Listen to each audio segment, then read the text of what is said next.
Bobok from somebody's diary, Seminarionovich, said to me all of a sudden the day before yesterday, will you ever be sober, Ivan Ivanovich? Tell me that. Pray. A strange requirement. I did not resent it. I am a timid man, but here they have actually made me out mad. An artist painted my portrait as it happened, after all. You are a literary man, he said. I submitted. He exhibited it. I read. Go and look at that morbid face, suggesting insanity. It may be so, but think of putting it so bluntly into print. In print, everything ought to be decorous. There ought to be ideals. Well, instead of that, say it indirectly. At least that's what you have style for.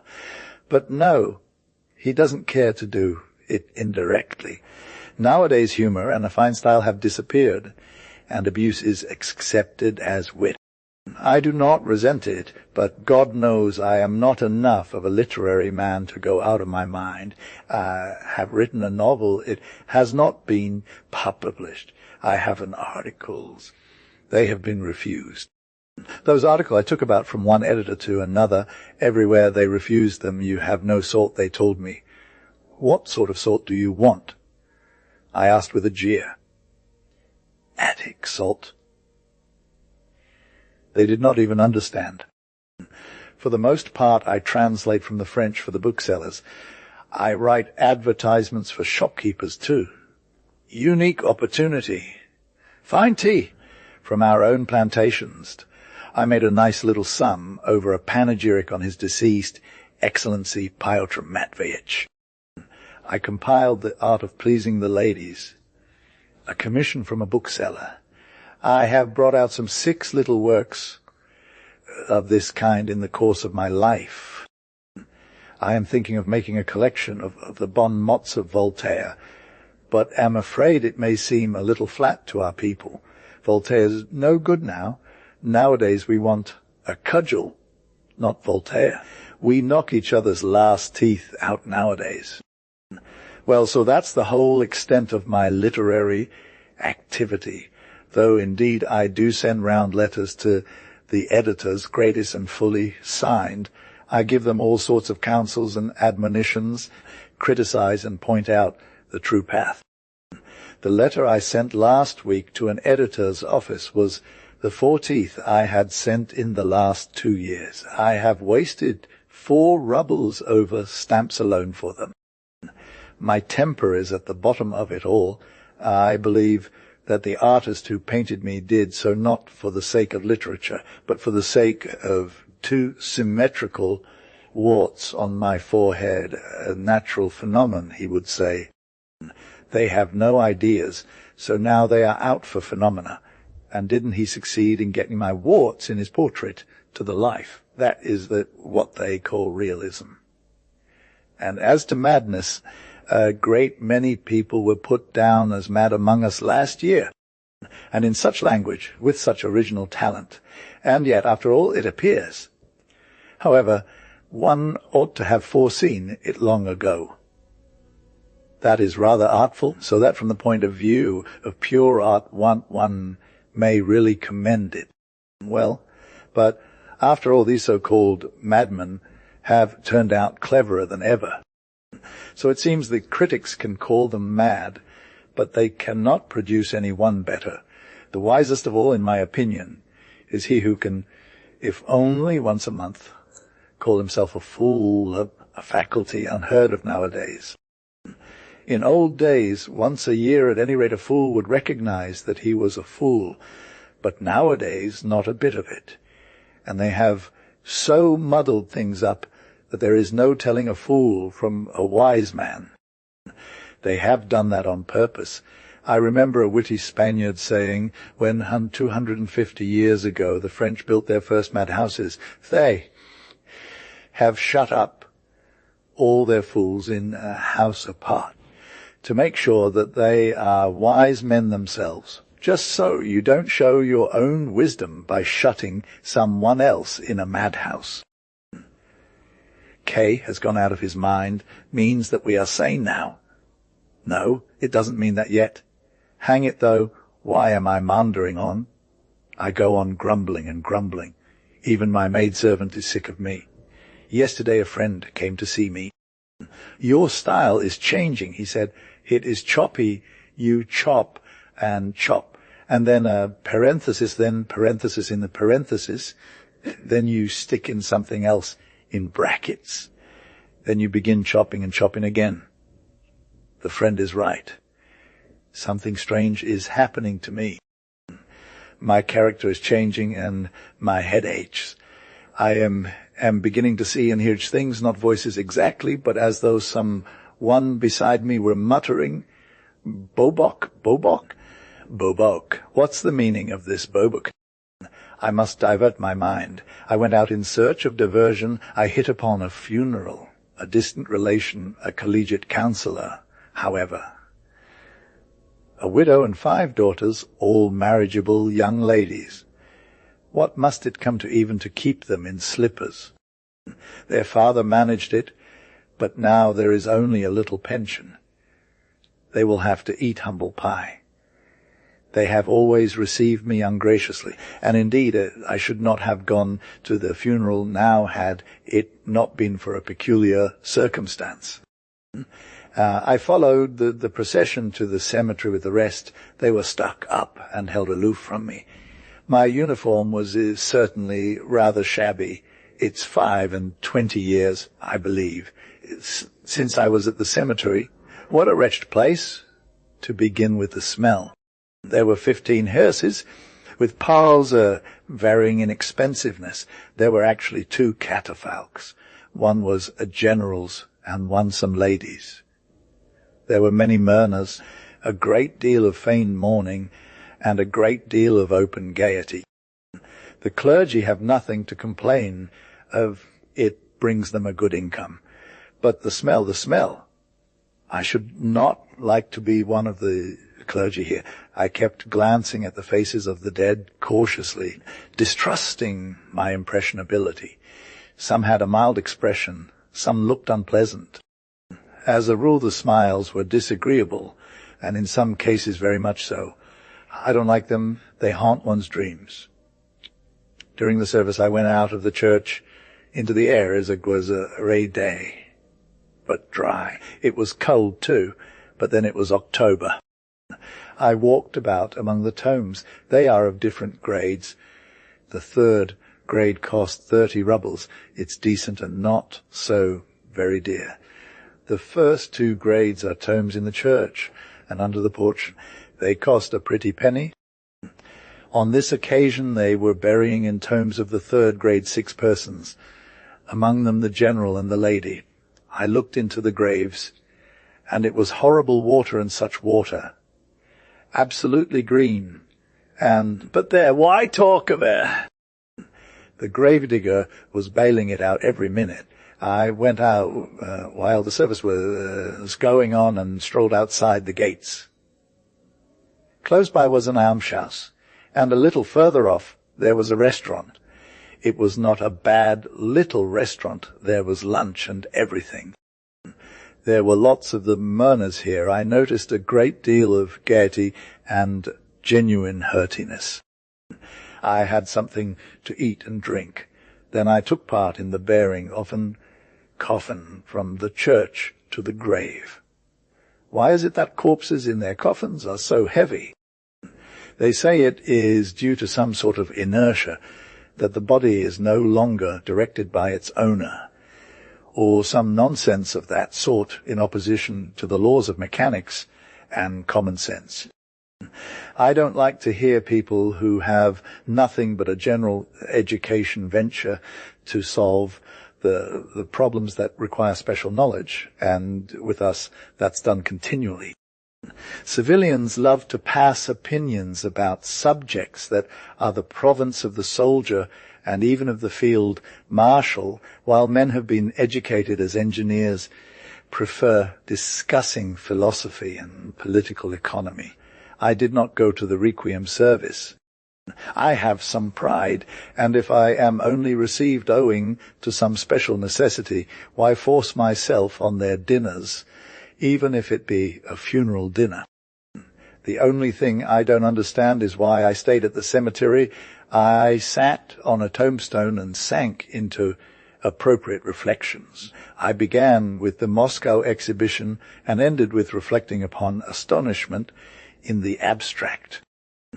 My deductions about astonishment were these: to be surprised at everything is stupid, of course, and to be astonished at nothing is a great deal more becoming and for some reason accepted as good form. But that is not really true.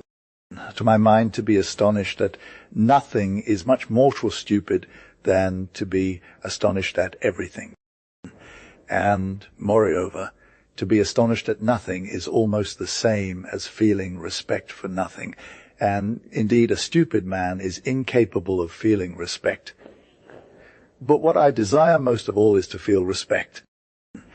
I thirst to feel respect. One of my acquaintances said to me the other day, he thirsts to feel respect. Goodness, I thought, what would happen to you if you dared to print that nowadays? At that point I sank into forgetfulness. I don't like reading the epitaphs of tombstoners. They are everlastingly the same. An unfinished sandwich was lying on the tombstone near me, stupid and inappropriate. I threw it on the ground, as it was not bread but only a sandwich. Though I believe it is not a sin to throw bread on the earth, but only on the floor. I must look it up in Suveren's calendar. I suppose I sat there a long time, too long a time. In fact, I must have lain down on a long stone which was of the shape of a marble coffin. And how it happened, I don't know, but I began to hear things of all sorts being said. At first I did not pay attention to it, but treated it with contempt. But the conversation went on. I heard muffled sounds as though the speakers' mouths were covered with a pillow, and at the same time they were distinct and very near. I came to myself, sat up, and began listening attentively. "Your Excellency, it's utterly impossible. You led hearts, I return your lead, and here you play the 7 of diamonds. You ought to have given me a hint about diamonds. What? Play by hard and fast rules. Where is the charm of that? You must, Your Excellency. One can't do anything without something to go upon. We must play with dummy, let one hand not be turned up. Well, you won't find a dummy here." What conceited words! And it was queer and unexpected. One was such a ponderous, dignified voice, the other softly suave. I should not have believed it if I had not heard it myself. I had not been the Requiem dinner, I believe, and yet how could they be playing preference here, and what general was this? That the sounds came from under the tombstones of there could be no doubt. I bent down and read on the tomb. Here lies the body of Major General Povoidov, a cavalier of such and such orders, passed away in August of this year. 57. Rest. Beloved ashes till the joyful dawn. Dash it really is a general. There was no monument on the grave from which the obsequious voice came. There was only a tombstone. He must have been a fresh arrival. From his voice he was a lower court councillor. Ho, ho, ho! I heard in a new voice a dozen yards from the general's resting place, coming from quite a fresh grave. The voice belonged to a man and a plebeian, mawkish with its affectation of religious fervour. Ho, ho, ho, ho! Oh, here, he is hiccuping again, cried the haughty and disdainful voice of an irritated lady, apparently of the highest society. It is an affliction to be by this shopkeeper. I didn't hiccup. Why, I've had nothing to eat. Simply my nature. Really, madam, you don't seem able to get rid of your caprices here, God. Then why did you come and lie down here? They put me here. My wife and little children put me here. I did not lie down here of myself. The mystery of death. And I would not have lain down beside you, not for any money. I lie here as befitting my fortune, judging by the price, for we can always do the pay for a tum of the 3rd grade. You made money, I suppose. You fleeced people. Fleece you indeed. We haven't seen the color of your money since January. There's a little bill against you at the shop. Well, that's really stupid. To try and recover debts here is too stupid to my thinking. Go to the surface. Ask my niece. She is my heiress, or there's no asking anyone now and no going anywhere. We have both reached our limit, and before the judgment seat of God are equal in our sins. In our sins, the lady mimicked him contemptuously. Don't dare to speak to me. Oh, ho, ho. You see, the shopkeeper obeys the lady, Your Excellency. Why shouldn't he? Why, Your Excellency? Because, as we all know, things are different here. Different how? We are dead, so to speak, Your Excellency. Oh, yes. But still, well, this is an entertainment. It is a fine show, I must say. If it has come to this down here, what can one expect on the surface? But what a queer business. I went on listening, however, though with extreme indignation. Yes, I should like a taste of life. Yes, I should like a taste of life. I heard a new voice suddenly somewhere in the space between the general and the irritable lady. Do you hear, Your Excellency? Our friend is at the same game again. For 3 days at a time he says nothing, and then he bursts out, we should like a taste of life. Yes, a taste of life, and with such appetite, he, and such frivolity. It gets hold of him, Your Excellency, and do you know, he is growing sleepy, quite sleepy. He has been here since April, and then all of a sudden should like a taste of life. It is rather dull, though. Observed His Excellency. It is, Your Excellency. Shall we tease Avdotia Ignatievna again? No, spare me, please. I can't endure that quarrelsome virago. And I can't endure either of you, cried the virago disdainfully. You are both of you bores, and can't tell me anything ideal. And I know one little story about you, Your Excellency. Don't turn up your nose, please, how a manservant swept you out from under a married couple's bed one morning. Nasty woman, the general muttered through his teeth. Avdotia Ignatievna, ma'am. The shopkeeper wailed suddenly again. My dear lady, don't be angry, but tell me, am I going through the ordeal by torment now, or is it something he is at it again, as I expected. For there's a smell from him, which means he is turning round. I am not turning round, ma'am, and there's no particular smell from me, for I've kept my body whole, as it should be, while you're regularly high. For the smell is really horrible even for a place like this. I don't speak of it merely from politeness. You horrid, insulting wretch. He positively stinks and talks about me. Ho, ho, ho! If only the time for my requiem would come quickly, I should hear their tearful voices over my head, my wife's lament and my children's soft weeping. Well, now that's a thing to fret for. They'll stuff themselves with funeral rice and go home. Oh, I wish somebody would wake up, Avdotia Ignatievna, said the insinuating government clerk. Wait a bit. The new arrivals will speak. And are there any young people among them? Yes, there are, Avdotia Ignatievna. There are some not more than lads. How welcome that would be. Haven't they begun yet? Inquired His Excellency. Even those who came in the day before yesterday haven't awakened yet, Your Excellency. As, they sometimes don't speak for a week. It's a good job that today and yesterday and the day before they brought a whole lot. As it is, they are all last year's for 70 feet round. Yes, it will be interesting. Yes, Your Excellency. They buried Tarasevich, the privy councillor, today. I knew it from the voices. I know his nephew. He helped to lower the coffin just now. H.M. Where is he then? 5 steps from you, Your Excellency, on the left. Almost at your feet. You should make his acquaintance, Your Excellency. H.M. No, it's not for me to make advances. Do. He will begin of himself, Your Excellency. He will be flattered. Leave it to me, Your Excellency, and I. Oh. What is happening to me?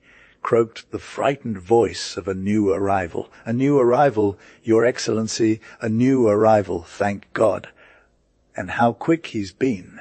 Sometimes they don't say a word for a week. Oh, I believe it's a young man, Avatia Ignievna cried shrilly. Lie. It was a complication, and so sudden, faltered the young man again. Only the evening before, Schultz said to me, there's a complication, and I died suddenly before morning. Oh. Well, there's no help for it. Young man, the general observed graciously, evidently pleased at a new arrival. You must be comforted. You are kindly welcome to our Vale of Josaphat, so to call it. We are kind-hearted people. You will come to know us and appreciate us. Major General Vasily Vasilich Pervoidov, at your service. Oh, no. Certainly not.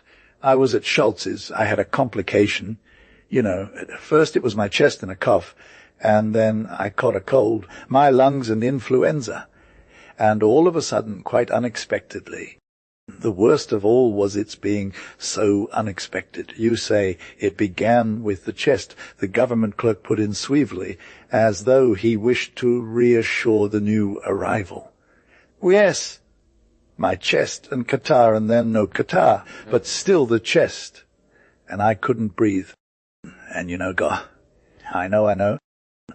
But if it was the chest, you ought to have gone to Eck and not to Schultz. I kept meaning to go to Bokken's, and all at once. Bokken is quite prohibitive, observed the general. Oh, no, he is not forbidding at all. I've heard he is so attentive and foretells everything beforehand.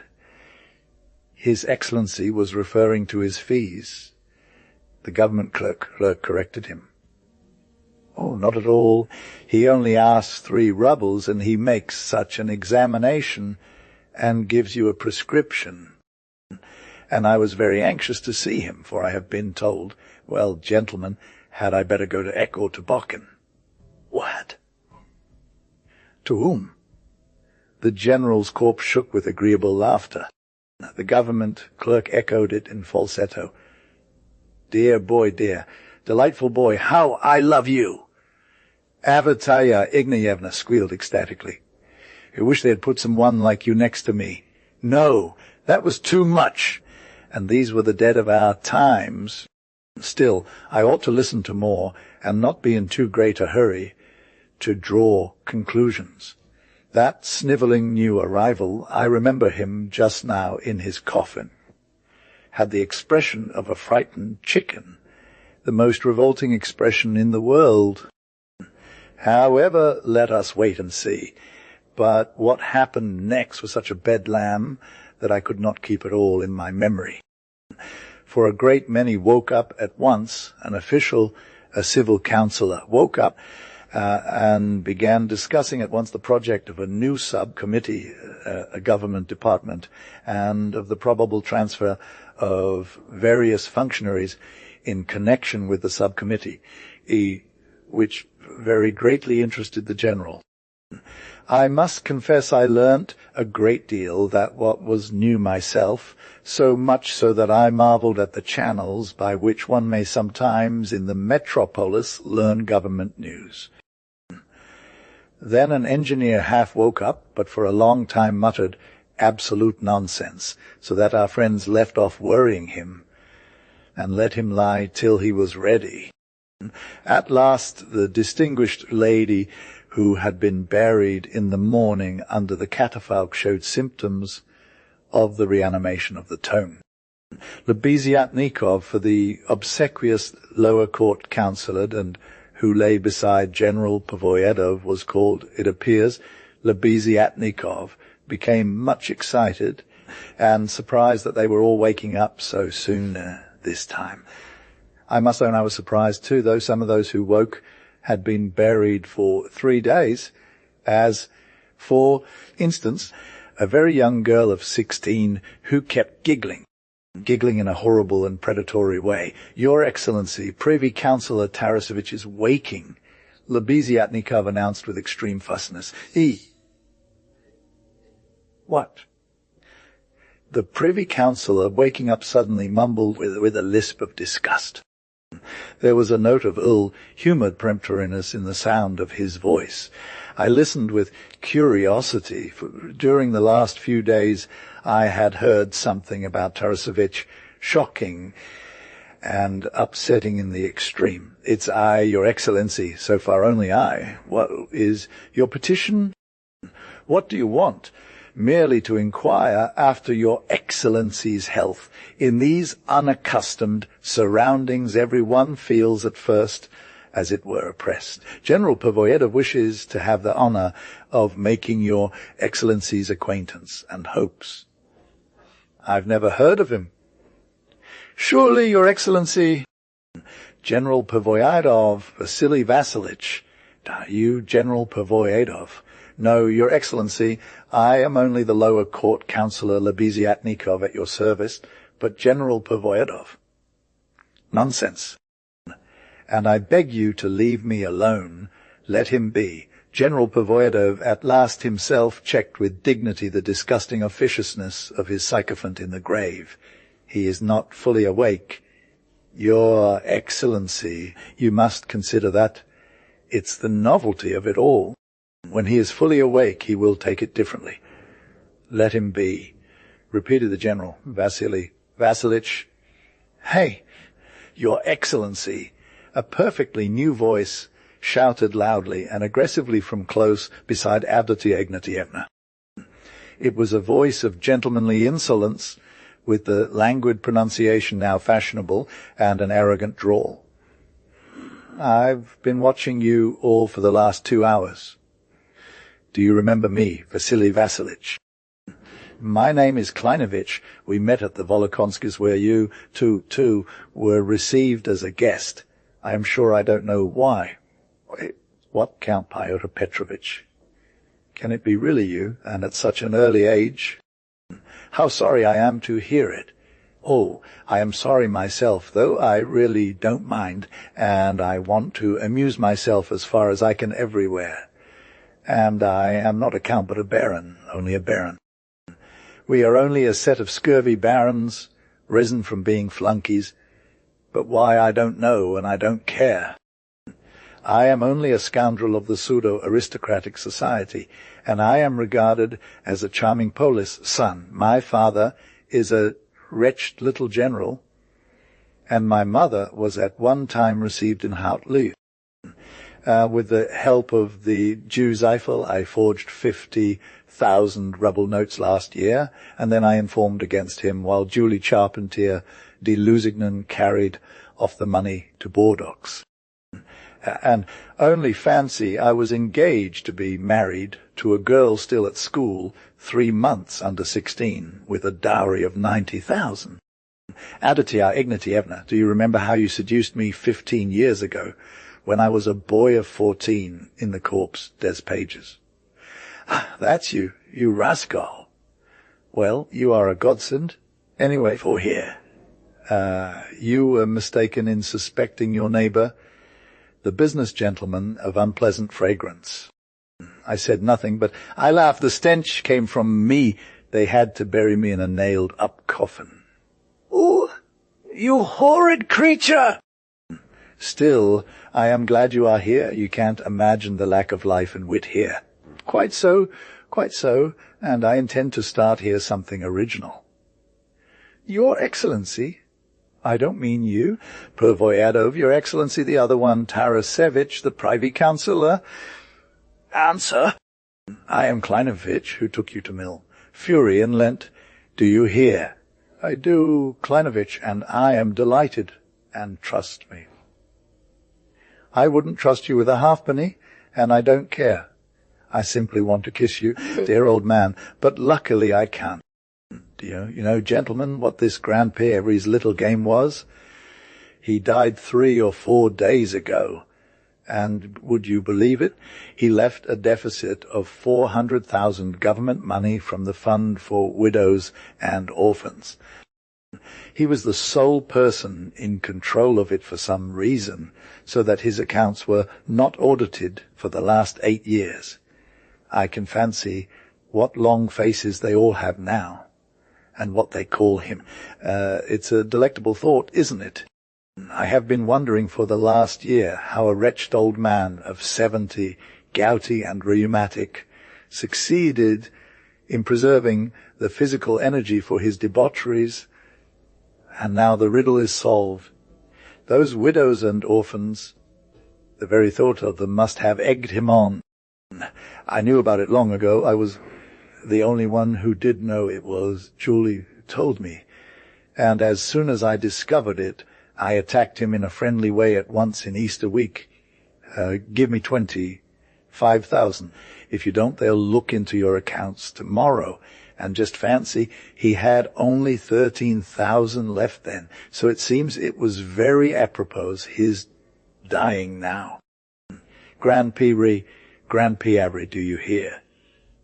Sheklinovich, I quite agree with you, and there was no need for you to go into such details. Life is so full of suffering and torment, and so little to make up for it, that I wanted at last to be at rest, and so far as I can see, I hope to get all I can from here too. I bet that he has already sniffed Katich Berestov.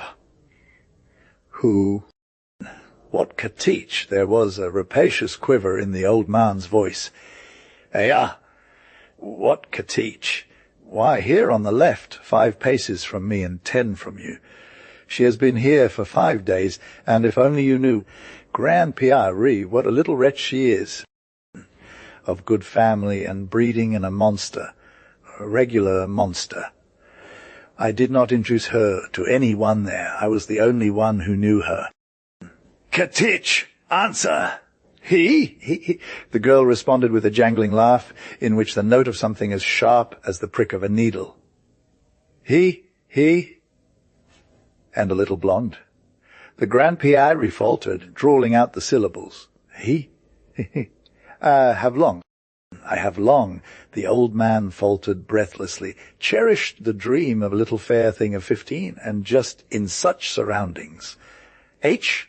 The monsters. Cried Avdotia Ignatievna. Enough? Kleinovitch decided. See, there is excellent material. We shall soon arrange things better. The great thing is to spend the rest of our time cheerfully. But what time? Hey, you government clerk Lebeziatnikov, or whatever it is, I hear that's your name.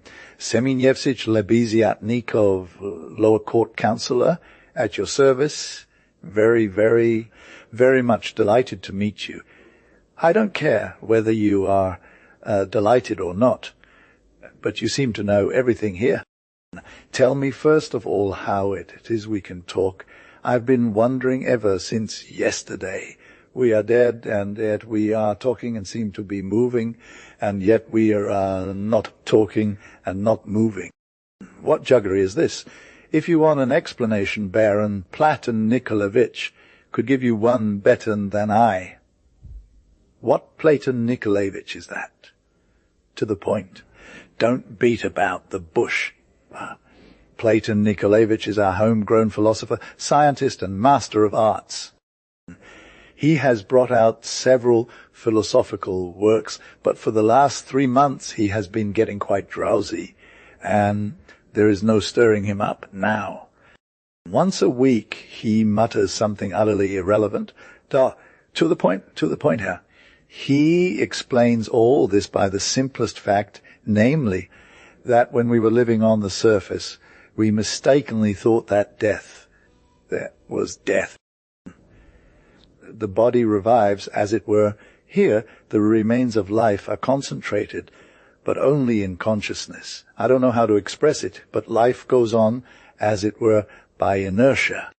In his opinion, everything is concentrated somewhere in consciousness and goes on for 2 or 3 months. Sometimes even for half a year. There is one here, for instance, who is almost completely decomposed, but once every 6 weeks he suddenly utters one word, quite senseless, of course, about some Bobok 1-1. Oh, Bobok. But you see that an imperceptible speck of life is still warm within him. Footnote 1i. E small bean, it's rather stupid. Well, and how is it I have no sense of smell, and yet I feel there's a stench? That he. Well, on that point our philosopher is a bit foggy. It's apose of smell, he said, that the stench one perceives here is, so to speak, moral. It's the stench of the soul, he says, that in these 2 or 3 months it may have time to recover itself. And this is, so to speak, the last mercy. Only I think Beran, these are mystic ravings, very excusable in his position. Enough, all the rest of it, I am sure, is nonsense. The great thing is that we have 3 months more of life, and then Bobok. I propose to spend these 2 months as agreeably as possible, and so to arrange everything on a new basis. Gentlemen, I propose to cast aside all shame. Let us cast aside all shame. Let us. Many voices could be heard saying, and strange to say, several new voices were audible, which must have belonged to others newly awakened. The engineer, now fully awake, boomed out his agreement with peculiar delight. The girl Katich giggled gleefully. Oh, how I long to cast off all shame, Avdotia Ignatievna exclaimed rapturously. I say, if Avdotia Ignatievna wants to cast off all shame.